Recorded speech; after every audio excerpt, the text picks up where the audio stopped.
The first question that we would like to do you is about precision marketing. We are here because we are talking about this thing in this occasion. And the question is precision marketing, neuromarketing, small data, big data. What space will be left for creativity and intuition? My view about the technology we have today is that it captures too much of our time and too much of our attention, and with that we're no longer present. So we're never present when we talk to each other. We're always somewhere in a cloud.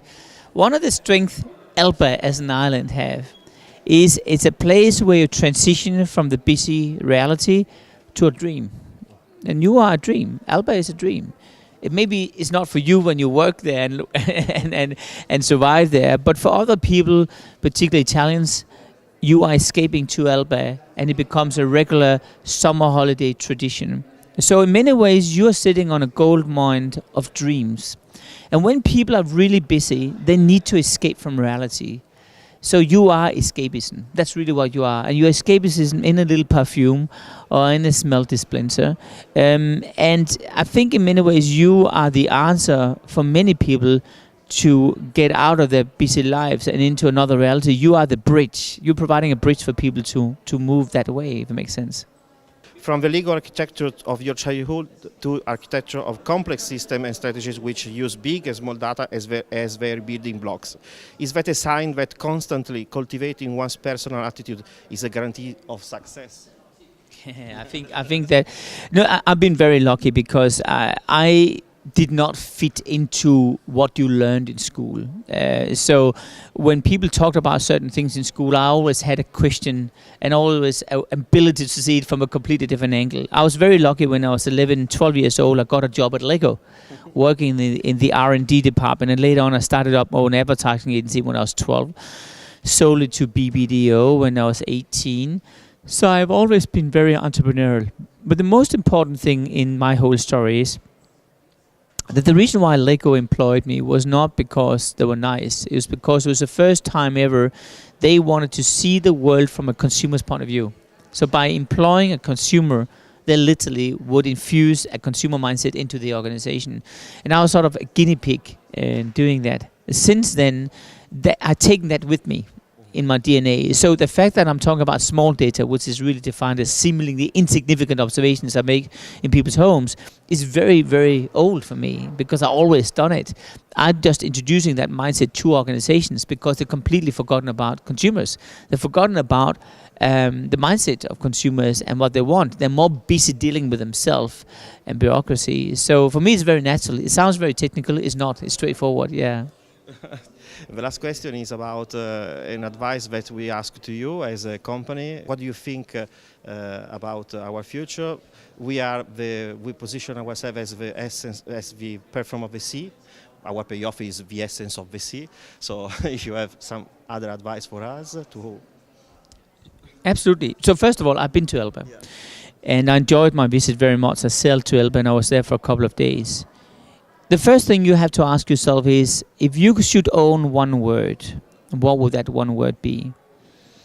Just like Volvo is safety, Google is search, Disney is magic, what is Elba? That's the first thing you should ask yourself. As a person living on the island, you have to remember you are, and I know you hate it, but you are a theme park. You are a dream place for a lot of Italians going there during the summer period. And you will most likely, if you're good in the future, become a destination for Americans and a lot of people around the world. With that comes good and bad. But if you take a look at the good side, it also means that your role as an island is to fulfill those dreams. And that's the reason why you need to think about the entire Elba journey from the moment I arrive, and even board on the ship sailing to Elba, when I'm living there, when I'm book my trips and all that stuff. That's the customer journey. The better you create an amazing customer journey, the more amazing memories we'll have, because you are producing memories. You are a memory manufacturer island, right? So my advice to you is three things. One is, what's your one word?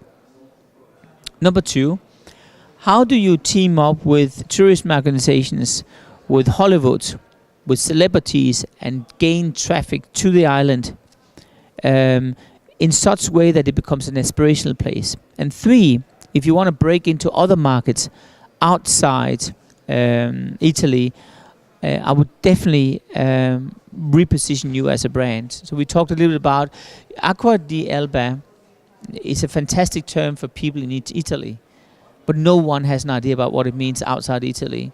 So I would plug into the Tuscany brand, which is very well known around the world, much more than Elba at this stage. And I'll position you as being the secret in Tuscany. No one have discovered the secret island. And then build your entire narrative around that. Instead of pushing Elba as the main thing, or Acqua for that sake, which is even more prominent on your logo, because people don't know what it is yet. Doesn't mean they will disappear. It just means you start with Tuscany, then you come Elba, and over time you can swap them around. But let's build the brand equity first. So the last question is about our friend working on the promotion of Elba Island all over the world for them, and advice for them. The most important advice is that you need to understand, how do I book a trip as a tourist coming to Italy? How much time have you spent with potential tourists during that second where they realize I have to go to Italy, and second I book my trip? You need to understand, how do they search online? What terms are they putting into Google? And what answers are coming up? Now, I'm not just talking about search engine optimization, SEO. I'm also talking about you finding out, how is people's behavior when they search? Do they type in Tuscany? Do they type in Italy? Do they type in luxury holiday? Do they type in freedom? Do they type escapism? Do you know? As a tourism operator or as a promoter of the island, you need to understand what is the psychology of what I type into Google. And the only way you can do that is by spending time with people in their homes across the world during those moments where they are considering where do they want to go in the world. If you see that, you will be ahead of everyone else. Today, when I type in Italy, Elba is not on the front page. When I type in Italy, an island, you're not there. It's Capri. When I type in Italy, exotic island, exotic place, you're not coming up.